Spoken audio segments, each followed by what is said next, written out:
Movie की शुरुआत में हम फ्रैंक नाम के एक आदमी को देखते हैं जो अपने बेड से उठकर पानी पीने के लिए किचन की तरफ जाता है, लेकिन तभी उसके घर में कुछ प्रोफेशनल किलर्स घुस आते हैं जो उसका पीछा करते हुए किचन तक पहुंच जाते हैं। लेकिन वहां पर उन्हें पता चलता है कि फ्रैंक अचानक से कहीं गायब हो गया है। अब इससे पहले कि वो कुछ कर पाते, फ्रैंक उनके पीछे से आकर उन्हें पल भर में ही ठिकाने लगा देता है। इसके बाद वो उनकी गन्स में लगी बुलेट्स को बाहर निकालता है और फिर उन्हें तवे पर गर्म करने के लिए छोड़ देता है। असल में फ्रैंक जानता था कि कुछ और किलर्स घर के बाहर उनका इंतजार कर रहे हैं, इसलिए उसने खुद को बचाने के लिए एक प्लान बनाया। अगले सीन में हम उसको घर में बने अंडरग्राउंड कमरे के अंदर देखते हैं जहां पर वो फ्लोर तोड़ने में लगा था। तभी हमें पता चलता है कि उस फ्लोर के नीचे बहुत सारे पैसे, गन्स और कुछ पासपोर्ट्स रखे हैं। फिर फ्रैंक उन सब को जल्दी से एक बैग में भर लेता है। वहीं दूसरी तरफ जो बुलेट तवे पर रखी थी वो अचानक से गर्म होकर इधर उधर फायर होना शुरू हो जाती है, जिसकी वजह से बाहर खड़े किलर्स को भी यही लगता है कि उनके साथी खतरे में है। अब वो लोग अपनी मशीन गन निकाल कर फ्रैंक के घर पर अंधाधुंध गोलियां चलाने लगते हैं। कुछ ही देर में फ्रैंक का घर पूरी तरह से तबाह हो जाता है। फिर जब वो किलर्स घर के अंदर कदम रखते हैं तो फ्रैंक उनको बड़ी ही चालाकी से एक एक करके मौत के घाट उतार देता है, जिसके बाद वो अपनी कार लेकर घर से भाग जाता है। अगले सीन में हम सारा नाम की एक लड़की को देखते हैं जो गवर्नमेंट ऑफिस में काम करती है। जब वो अपने घर पर वापस आती है तो उसकी मुलाकात फ्रैंक से होती है, जिसको देखकर वो बहुत ज्यादा डर जाती है। फिर वो सारा से कहता है कि मैं वही फ्रैंक हूँ जिससे तुम हमेशा फोन पर बात करती हो। ये बात सुनकर सारा थोड़ी कंफ्यूज हो जाती है। अब कहानी जाती है फ्लैशबैक में, जहां हमें पता चलता है कि फ्रैंक एक रिटायर्ड ब्लैक ऑप्स एजेंट है जिसने CIA के लिए बहुत सारे खतरनाक मिशंस पूरे किए हैं। रिटायर होने के बाद फ्रैंक अपनी लाइफ एक आम इंसान की तरह जीने लगा, लेकिन एक दिन जब उसने पेंशन के सिलसिले में गवर्नमेंट ऑफिस के अंदर कॉल किया तो उसकी बात सारा से हुई, जिससे वो काफी ज्यादा इम्प्रेस हो गया। कुछ दिनों की बातचीत से ये दोनों एक दूसरे के अच्छे दोस्त बन गए और इसी बीच फ्रैंक सारा को पसंद करने लगा। वहीं दूसरी तरफ सारा भी उसको पसंद करने लगी थी और ये बात फ्रैंक अच्छे से जानता था। अब कहानी प्रेजेंट में आती है। फ्रैंक सारा को समझाता है कि कुछ लोग मुझे मारना चाहते हैं और मैं ये बात अच्छे से जानता हूँ कि वो तुम्हें भी अपना निशाना जरूर बनाएंगे, क्योंकि मैं कुछ महीने से तुम्हारे साथ कांटेक्ट में हूँ। अगर तुम चाहती हो कि तुम्हारी जान एकदम सुरक्षित रहे तो चुपचाप मेरे साथ चलो। अब ये सारी बातें सुनने के बाद भी सारा वहां से जाने के लिए तैयार नहीं थी, इसलिए फ्रैंक जबरदस्ती उसको बंदी बनाकर अपने साथ ले जाता है। अगले सीन में हम विलियम नाम के एक CIA एजेंट को देखते हैं जो कि इस समय उस आदमी के घर में मौजूद था जो CIA की हिट लिस्ट में शामिल है। विलियम घर में मौजूद हर एक सुराग को मिटाने के बाद उस आदमी को मौत के घाट उतार देता है। फिर अपना काम पूरा करने के बाद वो अपने सुपरवाइजर सिंथिया के पास जाता है। सिंथिया उसको एक नया मिशन देती है जिसमें उसे एक रिटायर एजेंट की जान लेनी थी जो कोई और नहीं बल्कि फ्रैंक ही था। अब ये सब देखने के बाद विलियम थोड़ा हैरान हो जाता है क्योंकि उसको एक रिटायर्ड एजेंट को मारना था। फिर सिंथिया उससे पूछती है कि क्या तुम ये काम पूरा कर पाओगे। विलियम जवाब देता है कि मैम आप चिंता मत कीजिए, मैं सब कुछ हैंडल कर लूंगा। अगले सीन में हम जो नाम के एक आदमी को देखते हैं जो कभी CIA के लिए ही काम किया करता था, लेकिन जब उसको पता चला कि उसको लास्ट स्टेज कैंसर है तो उसने सब कुछ छोड़ छाड़ कर ओल्ड एज होम में रहने का फैसला किया ताकि वो अपनी आगे की जिंदगी आराम से जी सके। तभी कुछ देर बाद फ्रैंक जो से मिलने के लिए ओल्ड एज होम में पहुंच जाता है, जहां हमें पता चलता है कि जो फ्रैंक का सीनियर है। ये दोनों थोड़ी देर तक खूब मस्ती मजाक करते हैं, लेकिन उसके बाद फ्रैंक जो को बताता है कि कुछ प्रोफेशनल किलर्स मेरी जान के पीछे पड़े हैं, इसलिए मैं चाहता हूं कि आप उनकी जानकारी निकालने में मेरी हेल्प करो। और इतना कहने के बाद वो जो के हाथ में एक इन्वेलप थमा देता है जिसके अंदर उन सभी किलर्स की उंगलियां थी जिनको फ्रैंक ने अपने घर पर मारा था। पूरे मामले को समझने के बाद जो जल्दी से अपने काम पर लग जाता है। वहीं दूसरी तरफ हम विलियम को देखते हैं, वो फ्रैंक के बारे में छानबीन कर रहा था। उसको पता चलता है कि फ्रैंक कुछ महीनों से लगातार गवर्नमेंट ऑफिस में कॉल करके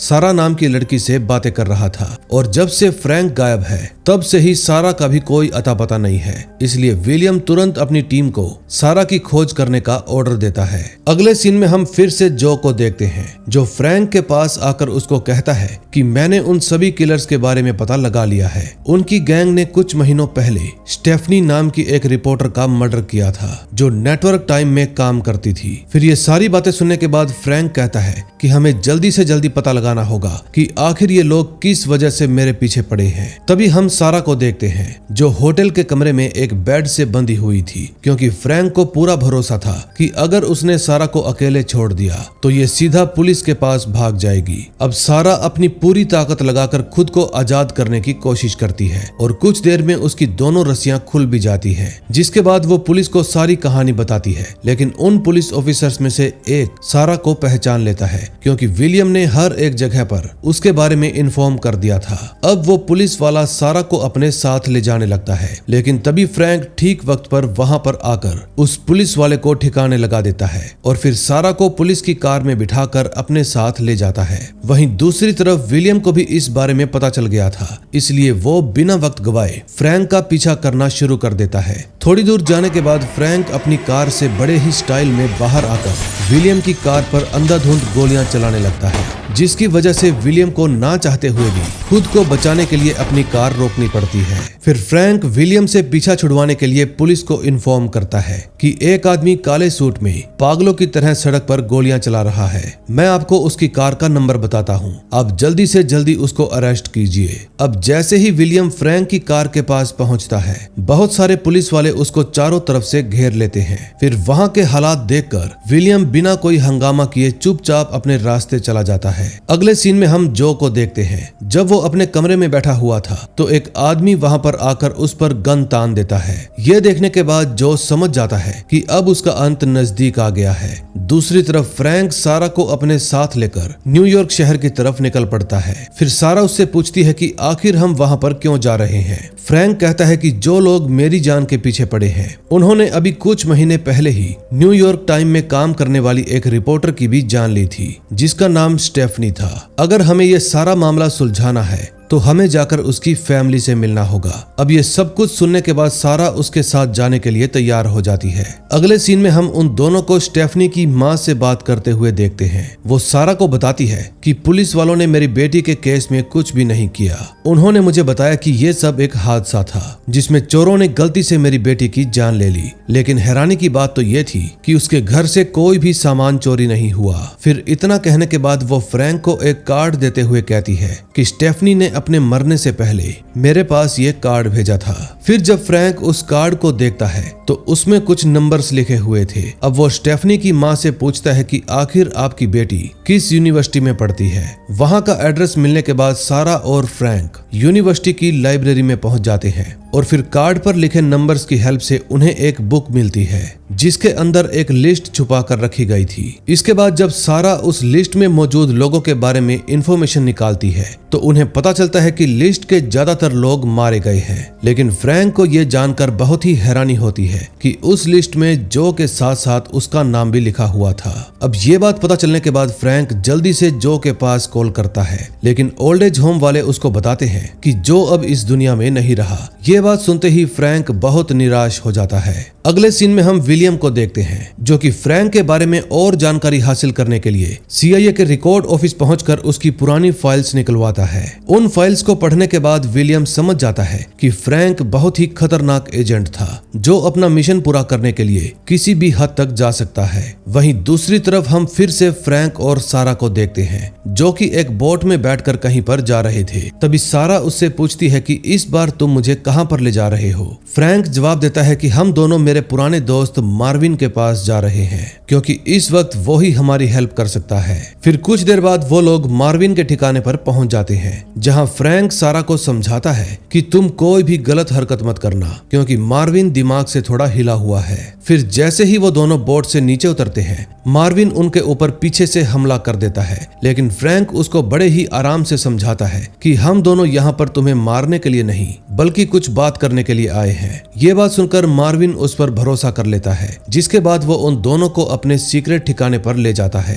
फिर फ्रैंक उसको कहता है कि मुझे तुम्हारी हेल्प चाहिए। मेरे पास एक लिस्ट है जिसके अंदर मौजूद ज्यादातर सभी लोग मारे गए हैं। क्या तुम उनके बारे में मुझे कोई जानकारी दे सकते हो? अब ये बात सुनते ही मार्विन अपने रिकॉर्ड रूम में जाकर छानबीन करने लगता है। तभी सारा फ्रैंक से पूछती है कि आखिर मार्विन पागलों जैसी हरकतें क्यों करता है। फिर फ्रैंक उसको बताता है कि मार्विन के ऊपर गवर्नमेंट ने पूरे 11 साल तक एक एक्सपेरिमेंट किया था जिसमें उसको बहुत ही खतरनाक दवाई का डोज दिया जाता था। इसी वजह से उसके दिमाग की तारें हिल गई और अब उसे हमेशा यही लगता है कि गवर्नमेंट उसको पकड़ने की कोशिश कर रही है। जिस समय ये दोनों बातें कर रहे थे तभी मार्विन अपने रूम में से कुछ पेपर्स निकाल कर लाता है और फ्रैंक को बताता है कि लिस्ट में मौजूद सभी लोगों का कनेक्शन 1981 के ग्वाटामाला मिशन से जुड़ा हुआ है। शायद तुम्हें भी याद हो कि हम दोनों भी इस मिशन में गए थे।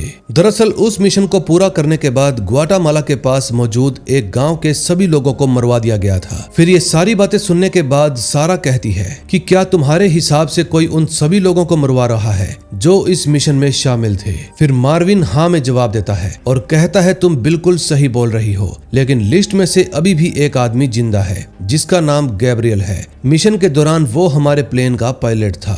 अब ये सारी जानकारी हासिल करने के बाद फ्रैंक इन दोनों को लेकर एलाबामा एयरपोर्ट पहुंच जाता है क्योंकि गैब्रियल वहीं पर आने वाला था। फिर जब ये एयरपोर्ट से बाहर जाने लगते हैं तो मार्विन को एहसास होता है कि एक औरत उनका पीछा कर रही है, इसलिए वो तुरंत उसको साइड में ले जाकर उस पर गन तान देता है और फिर उससे पूछता है कि तुम किसके लिए काम करती हो। फिर फ्रैंक हालातों को संभालते हुए मार्विन से कहता है कि तुम्हें शायद कोई गलतफहमी हुई है, इस औरत के बैग में कुछ भी नहीं है, इसलिए तुम इसको जाने दो। फ्रैंक की बात सुनकर मार्विन उस औरत को छोड़ देता है, जिसके बाद वो तीनों ही गैब्रियल से आकर मिलते हैं। फिर वो इन्हें सच्चाई बताते हुए कहता है कि ग्वाटामाला मिशन के दौरान हमारा काम सिर्फ एक आदमी को वहां पर मौजूद गांव से बाहर निकालने का था, लेकिन उस आदमी ने वहां पर जो कुछ भी किया उसके बारे में किसी को भी पता ना चले, इसलिए गांव के सभी लोगों को मरवा दिया गया। जिस समय इनकी बातें चल रही थी तभी मार्विन की नजर एक हेलीकॉप्टर पर पड़ती है जिसको उसने कुछ देर पहले भी देखा था। फिर वो फ्रैंक से कहता है कि ये हेलीकॉप्टर पहले भी हमारा पीछा कर रहा था।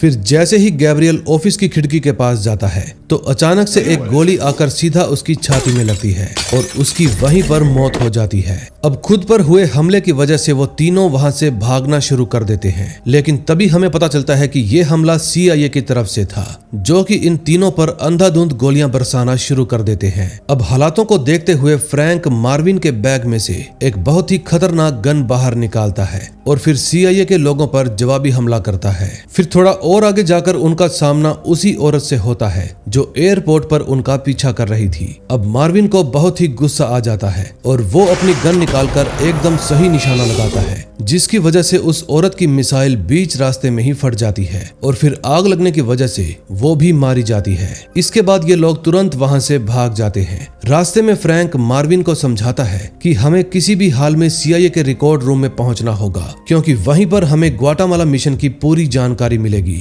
मेरे पास एक प्लान है जिसकी हेल्प से हम ये काम बड़ी ही आसानी से पूरा कर लेंगे। और इतना कहने के बाद फ्रैंक सीधा रशियन एम्बेसी पहुंचकर इवान नाम के आदमी से मिलता है। असल में इवान पहले रशिया इंटेलिजेंस एजेंसी FSB के लिए काम करता था, लेकिन अब वो रिटायर हो गया है और रशियन एम्बेसी को संभालता है। कभी ये दोनों ही एक दूसरे के अच्छे दोस्त हुआ करते थे, लेकिन एक मिशन के दौरान फ्रैंक ने इवान के कजन को मार दिया, जिसके बाद इनके बीच में दूरियां आ गई। अब फ्रैंक यहाँ पर एक खुलासा करता है और इवान को बताता है कि मैंने तुम्हारे कजन को जान से नहीं मारा था। इस वक्त वो एक जनरल स्टोर के अंदर काम करता है, लेकिन अब उसका वजन 500 किलो के गेंडे जितना हो गया है। ये सारी बात सुनकर इवान जोर जोर से हंसने लगता है और फ्रैंक से पूछता है कि आखिर तुम किस मकसद से मेरे पास आए हो। फिर फ्रैंक उसको बताता है कि मुझे CIA की बिल्डिंग में घुसना है, इसलिए मुझे तुम्हारी हेल्प चाहिए। सारा मामला समझने के बाद इवान फ्रैंक को एक नकली ID देता है, जिसके जरिए वो और सारा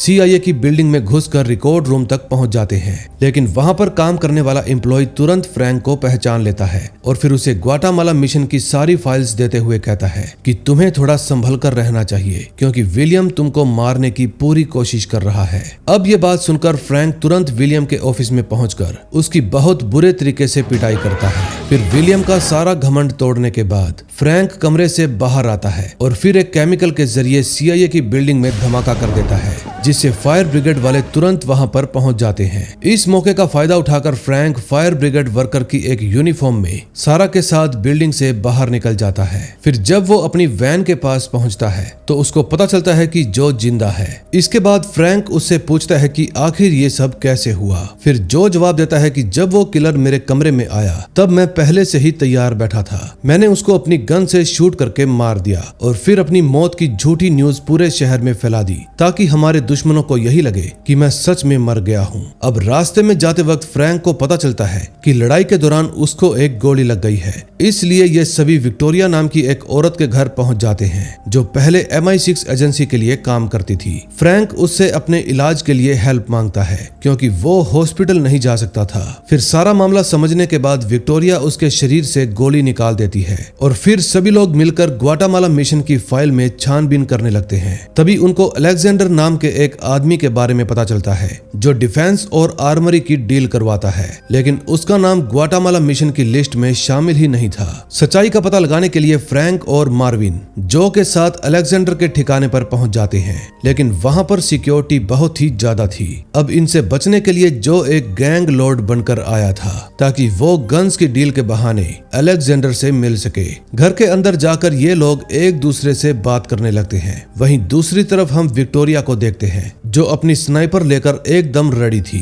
ताकि वो अपनी टीम को बैकअप दे सके। उसके साथ सारा भी वहां पर मौजूद थी। फिर बातचीत के दौरान विक्टोरिया सारा को कहती है कि तुम अच्छे से जानती हो फ्रैंक तुमको बहुत ज्यादा पसंद करता है, इसलिए कुछ भी हो जाए तुम उसको कभी भी धोखा मत देना। ये बात सुनकर सारा खुश हो जाती है क्योंकि वो भी फ्रैंक को पसंद करती थी। फिर विक्टोरिया बताती है कि मैं भी एक एजेंट को पसंद करती थी, लेकिन उसके बारे में MI6 को पता चल गया। फिर उन्होंने मुझसे कहा कि अगर तुम MI6 के लिए वफादार हो तो उस एजेंट को मार डालो। इसके बाद मैंने बिना कुछ सोचे समझे उस एजेंट की छाती में 3 गोलियां मार दी और इस बात का मुझे बहुत ज्यादा अफसोस है। अगले सीन में हम फिर से फ्रैंक और उसकी टीम को देखते हैं जिन्होंने अलेक्जेंडर को बंदी बना लिया था। फिर वो उसे ग्वाटामाला मिशन की पूरी सच्चाई बताने के लिए कहते हैं, लेकिन अलेक्जेंडर कहता है कि जिस आदमी को बचाने के लिए तुम ग्वाटामाला मिशन पर गए थे वो कोई और नहीं बल्कि हमारे देश का करंट वाइस प्रेसिडेंट रॉबर्ट है। उस टाइम वो सिर्फ एक CIA एजेंट हुआ करता था, लेकिन अब वो प्रेसिडेंट की पोस्ट के लिए इलेक्शन लड़ रहा है।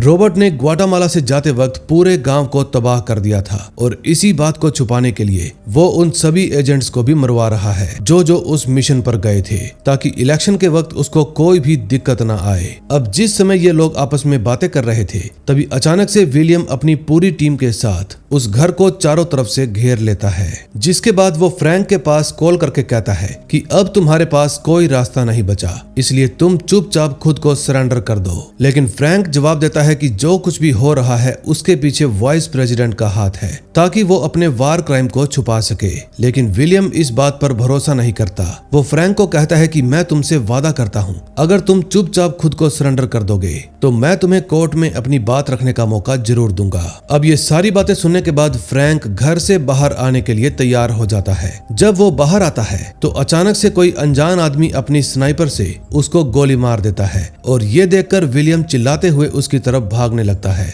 लेकिन बॉडी के पास आकर उसे पता चलता है कि वो फ्रैंक नहीं बल्कि जो था। जो ने ऐसा इसलिए किया ताकि उसकी बाकी की टीम इस मौके का फायदा उठाकर घर से भाग सके, और वैसे भी वो जल्दी ही कैंसर की वजह से तो मरने ही वाला था, इसलिए फ्रैंक को उसकी बात माननी पड़ी। वहीं दूसरी तरफ हम सारा और विक्टोरिया को देखते हैं। जब वो लोग वहां से भाग रहे थे तो बर्फ की वजह से सारा का पैर फिसल जाता है और वो सीधा नीचे जाकर गिरती है जहां CIA वाले उसको बंदी बना लेते हैं। लेकिन तभी ऐन मौके पर इवान भी वहां पर पहुंच जाता है और बाकी के लोगों को अपनी कार में बिठाकर एक सुरक्षित जगह पर ले जाता है। इस वक्त फ्रैंक बहुत ही ज्यादा परेशान था क्योंकि सारा CIA वालों के कब्जे में थी। फिर वो कहता है कुछ भी हो जाए हमें सारा को बचाना होगा, लेकिन इवान जवाब देता है कि तुम चिंता मत करो, हम तुम्हारी लवर को जरूर बचाएंगे। इसके बाद हम इन दोनों को एक कमरे के अंदर बातें करते हुए देखते हैं जहां हमें पता चलता है कि इवान पहले से ही विक्टोरिया को जानता है क्योंकि वो दोनों पहले एक दूसरे से प्यार करते थे।